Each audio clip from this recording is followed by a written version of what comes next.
Pemirsa, cegah penyalahgunaan narkoba di tingkat pemerintah desa.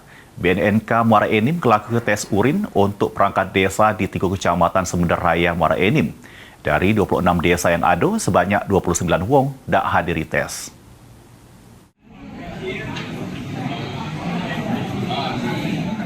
Guna mencegah penyalahgunaan narkoba di tingkat pemerintah desa, Tim Badan Narkotika Nasional Kabupaten atau BNNK Muara Enim melakukan tes urin terhadap pemerintah desa sama perangkat desa yang ada di 3 kecamatan Semender Raya. Ketiga kecamatan ini ialah Kecamatan Semender Darat Laut, Semender Darat Ulu, serta Semender Darat Tengah.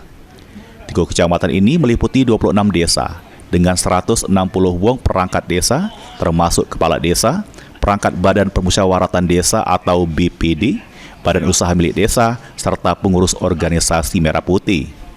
Perwakilan BNNK Muara Enim, Aibda Hari Ermansa negaske, langkah tersebut sebagai bentuk komitmen BNN dalam memberantas narkoba sampai tingkat desa di Kabupaten Muara Enim.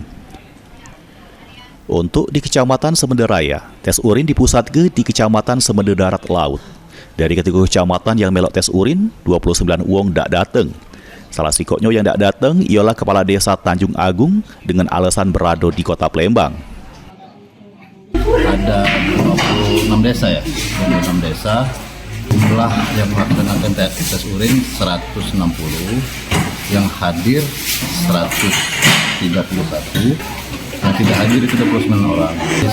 Dari 26 kades, salah satunya kades Tanjung Agung.